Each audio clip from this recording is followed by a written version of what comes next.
वजन कमी करताय पण काहीच फरक जाणवत नाहीये, तर मग या आहेत त्या 3 चुका जे बरेच लोक करतात. चूक नंबर 1, कमी खाणे, क्रॅश डाएट.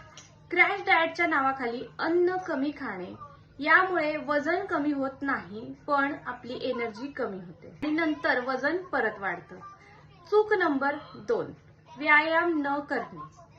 फक्त डाएट करून पोटाची चरबी कमी होत नाही, त्यासाठी मेटाबॉलिझम वाढवण्यासाठी व्यायाम हा करावाच लागतो, खूप गरजेचा आहे. तिसरी चूक, सतत वजन काट्यावरती लक्ष असणं.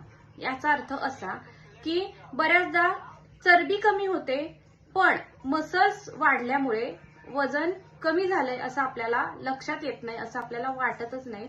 त्यामुळे आपलं बऱ्याचदा फक्त वजन काट्याकडेच लक्ष असतं, तर असं करायचं नाही. योग्य आहार, नियमित व्यायाम आणि संयम = खरं वजन कमी करणं. अशाच टिप्ससाठी फॉलो करा आणि युट्यूबला पाहत असाल तर सबस्क्राईब करा.